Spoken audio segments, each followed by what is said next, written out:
welcome everybody to another installment of Golden Gooner TV with me, your host, Shannon Golden. Guys, thank you so much for showing some love to my previous video. Obviously, that is the Sevilla vs Arsenal review video. Thank you for showing love to all the other videos, and for all you guys commenting, subscribing, liking, and just sharing all my content. I really do appreciate it. So, without further ado, guys, we are back to the Premier League. And obviously, I'm here to preview our game tomorrow against Sheffield United at the Emirates. And yes, let's get straight into it, guys. Let's not even waste any time.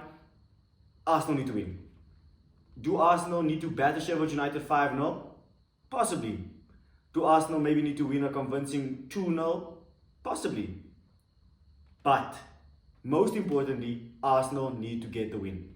I think a lot of Arsenal fans are looking for the team to provide some sort of spectacular performance because you're looking at the opposition, you're looking at their injury list as well. You're just looking at, you're just hoping, you're waiting for that big convincing 90 minutes from Arsenal like we kind of saw against Bournemouth. But in my opinion, the season's early. It'll be our 10th game. 10th game? 10th game, yes, that's correct. In the Premier League. It's about winning at this point. It's always about winning, in my opinion. Performances are great, don't get me wrong, but do Arsenal need to be a 9 out of 10 every game week to win the league? No, we can be an easy 7 out of 10 every game week, getting your 2-0s, your 3-0 here and there, maybe scraping 3 or 1-0 and win the league. I'll be more than happy with that.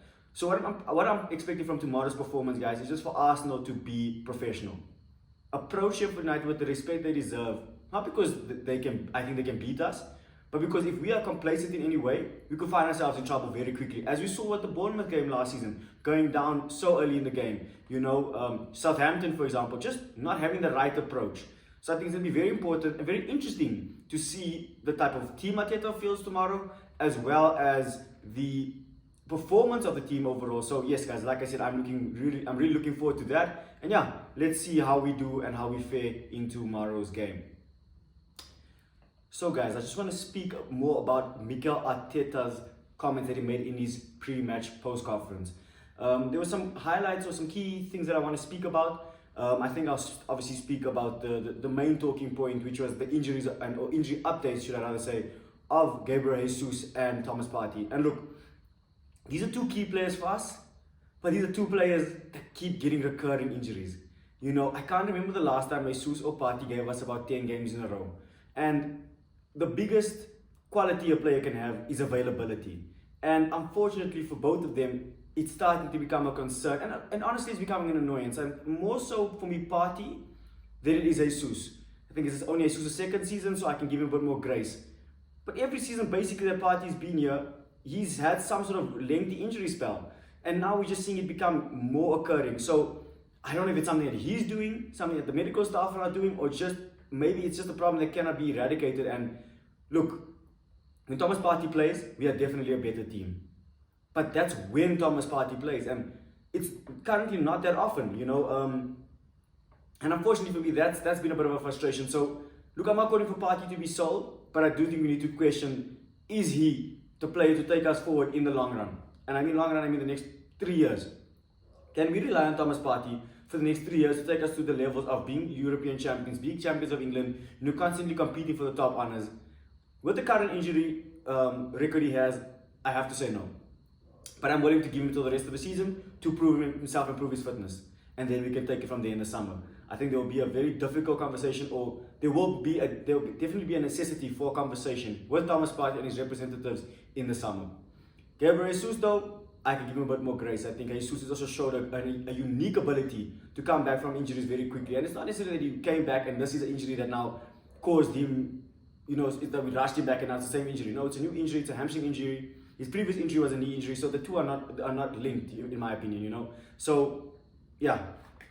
Anyway, other comments that Arteta made in his pre-match press conference, excuse me for that blunder, guys. He basically, was asked about his squad depth, if he thinks that we are more equipped to compete, with the likes of maybe City, etc., or just compete throughout the season with the amount of injuries we have, and if he's happy with the squad depth. And he said yes, he is happy, but there has been changes to the calendar in terms of, a Christmas Eve game. And he was basically saying that, look, if you want to give the players, or you want to give us more games, give us more players to choose from. For instance, he said, instead of having 5 subs, having 10. I think most people say 10 is a bit excessive. But I think we might start to look at like an NBA kind of thing, a rugby kind of substitution, where you can bring off mass players during the game. And I don't know how that maybe will affect fatigue and players, but that's one way of doing it. I think we need to remember that these players, yes, people say, yeah, these guys are big money. They're earning 300, whatever, 200,000. Guys, they're people. It's because of our obsession with them that they've been paid what they've been paid. And it's our demand for them that is making them getting paid what they're getting paid. So we also need to have some sort of human empathy with them, and to realize that they are people. They will have injuries. They will have mental issues or mental health issues that maybe occur from all the pressure and just being fatigued. So I think that's definitely something that the Premier League and FIFA will have to look at with this new fixture backlog, not backlog, but increase, whether it's international tournaments, now in the Premier League, we're changing the Christmas schedule. So I think it'll be very interesting to see what changes come about maybe in the next season or two regarding that. And then Arteta was asked about what he would do up front, in a sense. He said, he was asked about Eddie Nketiah, is this a chance for Eddie to maybe stake a claim, or even Kai Havertz? And he said, look, both players I think have an equal chance at it, and if you're asking me who I would probably start tomorrow, I think I would like to see Havertz in the 9. I think I've seen enough of Nketiah in the 9 to know what to expect from him, and I would like to see something different from Havertz. It's not a dig at Eddie, it's just that I know what to expect. And I think in the last few games, you look at the players off the bench who's caught my eye more, definitely Havertz. So I think Havertz is now, from being dropped, dropped, he has now shown consistently that he is at least coming on and affecting the game. Whereas with Nketiah, he's not giving me that. It's almost like he's sulking. And I don't think that's what Eddie is doing, but it's just what is being transmitted from his performances. So yeah, guys, those are some of the key points that I thought I'd mention. I don't think I'll go into Odegaard's topic too much. I don't think it's fair. He's had 2 bad games, and how many? Odegaard has been so consistent for us that I don't even think I'll mention it. It's not even worth mentioning. So yeah, guys, that's just some of Arteta's pre-match thoughts. And yeah, let me know, what would your predicted lineup be? Do you agree with Arteta? Do we need to see an increase in players or players or squad depth or squad size, should I rather say? And do you think that Partey has a long-term future here at Arsenal? I would love to hear your thoughts in the comment section, so let me know. So guys, the next topic that I would like to discuss is team selection. What do we do tomorrow against Sheffield? I've been seeing a lot of comments made online, whether it's YouTube, Twitter, or should I say X rather, regarding what Arteta should do tomorrow. And I have to agree with the notion that I think we need to go a bit more attacking, because Sheffield will definitely line up way more defensive than what we've seen against most of the teams we played this season. I think they'll play way more defensively than Fulham, way more defensively than Palace, way more defensively than Bournemouth, So I think they'll definitely line up with maybe 2 banks of 4, even 2 banks of 5 in a sense, depending on their approach to the game. And look, I think Sheffield will have some sort of threat to us, but I don't see them getting anything from the game, honestly speaking. I think we will just be too good for them. And, I heard some people saying, does Tommy has to continue at fullback? Do you go with the Jorginho Rice in midfield? Do you go with Nketiah up front? Do you bring Ramsdale back in? I mean, in my opinion, it would be a good game to bring Ramsdale in, purely because I think it's just time, It's just time for him to get a chance. It's time for him to get a chance to just play in the Premier League. He doesn't have to even start the next Premier League game afterwards. I just think, what better game to rotate than Sheffield? No disrespect to them, but we are far better than them. And I think this is the perfect moment for Arteta to test his squad depth.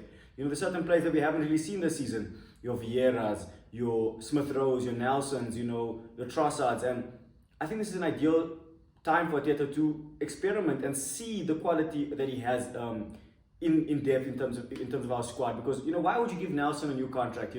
Why would you sign a Fabio Vieira or not sell a Smith Rowe maybe in the summer if you do not intend in playing them in a game against Sheffield?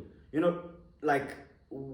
I think you just wasted everybody's time, and you could have definitely made some profit there and maybe signed some players that you would trust more. So in that regard, I would love to see us go a bit more attacking. So that means I would bring back in Zinchenko, because I think you'd give us a lot more control, especially against a low block. I'd bring in Vieira or Smith Rowe. That's a tough one.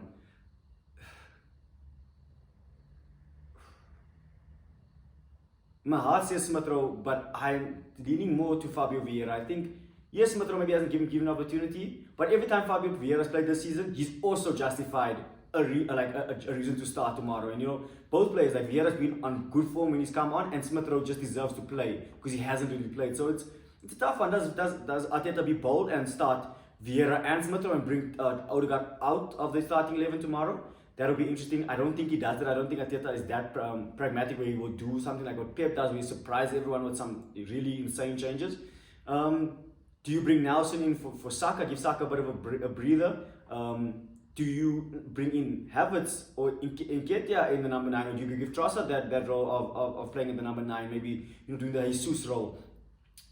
I would go between Havertz or Trossard for the number 9. Eddie, I'm sorry, I just haven't been that impressed with him lately, and I think he needs to get a wake-up call if he wants to retain his Arsenal place as well as continue playing for England. I think that this international break that just passed was probably the last opportunity or last time he's in the team. Unless he then, for example, starts tomorrow, bags a couple goals, bags a couple against Newcastle, and then, is in good form.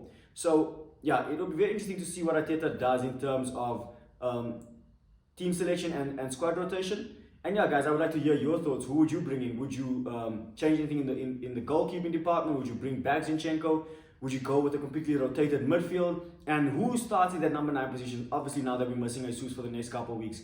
I'm very interested to see or hear your thoughts, and I'm also very interested to see Arteta's lineup and team selection tomorrow, because I think we will be quite surprised, but he might just make the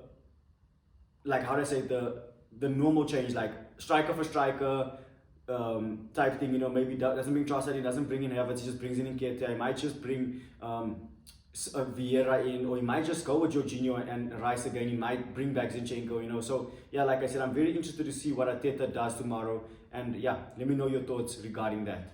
So guys, just to end off today's video, I just want to give my score prediction for tomorrow, and personally I'm feeling very confident about tomorrow's game. I think we'll probably see a similar performance to the one against Bournemouth, maybe not as many goals, even though my prediction is going to say otherwise. But I think we'll be more fluent. I think we'll be a lot more dominating. And I think that Arteta will pick the right starting 11 to give us the right level of fluidity. So for that reason, guys, I'm going to go for a 3-0 Arsenal win. So yeah, that's my prediction. I'm feeling very confident. I think we've got enough in attack and a lot in defense to stifle Sheffield, if I'm being completely honest with you. The old saying of goals win games and defenses win titles. So I would like us to start getting some more home clean sheets. We've been doing very well away from home. Against, like example, against Sevilla, we should have had a clean sheet, but obviously we didn't. But we've had a couple of away clean sheets, which I've been very happy with. But at home, we've been conceding a bit too much in my liking. But I think there's still a lot of time in the season to fix those problems. And yeah, so let me know what your guys' thoughts are. What are your score predictions for tomorrow? Do you think Arsenal will be back to their blistering best and maybe put 5, 6, 7 past Sheffield? Look, they conceded 8, so it's not out of the realms of possibility. Or do you think that the new Arsenal that we're seeing, that is maybe not as fluid in attack but is solid defensively, will come to the forefront tomorrow? Maybe a good consolidating 2-0 win. As always, guys, it's been great having you guys join me. Let me know your thoughts on the video. Let me know your thoughts on Thomas Partey and Jesus. How do you feel about their injuries again? What do you think of Arteta's team selection for tomorrow? Who do you think he should pick for tomorrow's game? And what are your score predictions? As always, guys, my name is Shannon Golan, and it's good to be a Gunner.